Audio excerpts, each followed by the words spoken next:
Hello, my name's Richard Kent. Today I want to talk about the moon, which is actually moving away from the Earth at the rate of 1.48 inches per year. And you may say, so what, Richard?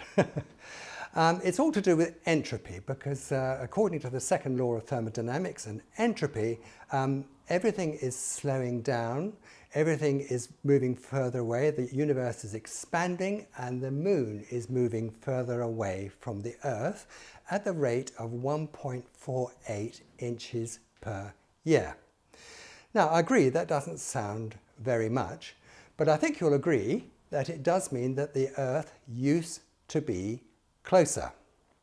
So I now want to talk about the tides. Now, you're familiar with high tide and low tide, and here is a picture of the Earth, and you can see that where the moon is, there is a bulge of water which is attracted towards the moon by gravitational forces. The moon has a gravitational force which attracts a bulge of water to the moon.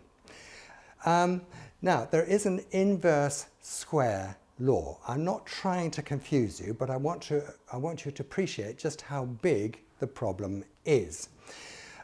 If you move the moon, say 3 feet closer to the Earth than it is now, how much more gravitational attraction is caused by moving the moon 3 feet closer to the Earth? And the answer is it's a square of 3 feet. In other words, the gravitational force of the moon is multiplied by 9. Move it 3 feet closer and it's multiplied by 9. But the figures that the evolutionists use are that 4.5 billion years ago, the Earth evolved by planetary evolution. Don't ask me how that happened, I haven't a clue. I think it's the biggest load of garbage I've ever heard in my life. And they also say that primitive life, prokaryotic life forms, evolved by chance in the primordial slime 3.8 billion years ago. Right, well, I want to tell you now and show you a slide to show you the problem. The problem is that only very recently, 1.4 billion years ago, if you work out the figures, the moon would actually be touching the Earth.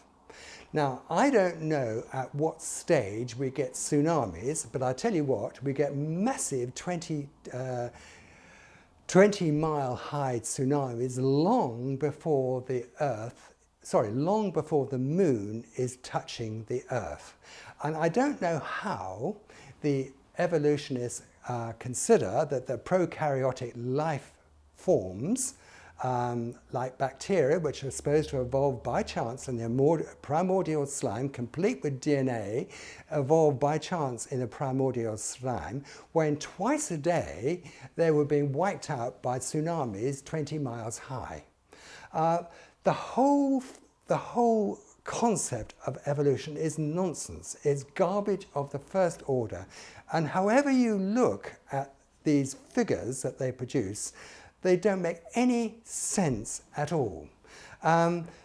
We do have tides, sort of 10 foot, 12 foot high, difference between high tide and low tide.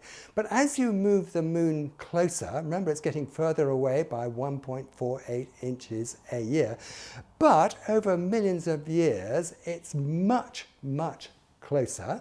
1.4 billion years ago, the moon is actually touching the Earth, and the tsunamis caused by the tides are absolutely huge, massive. No way life could possibly evolve by chance. Even if life did evolve by chance, it would be wiped out completely by the tsunamis, the high tides. Thanks for listening, and God bless you.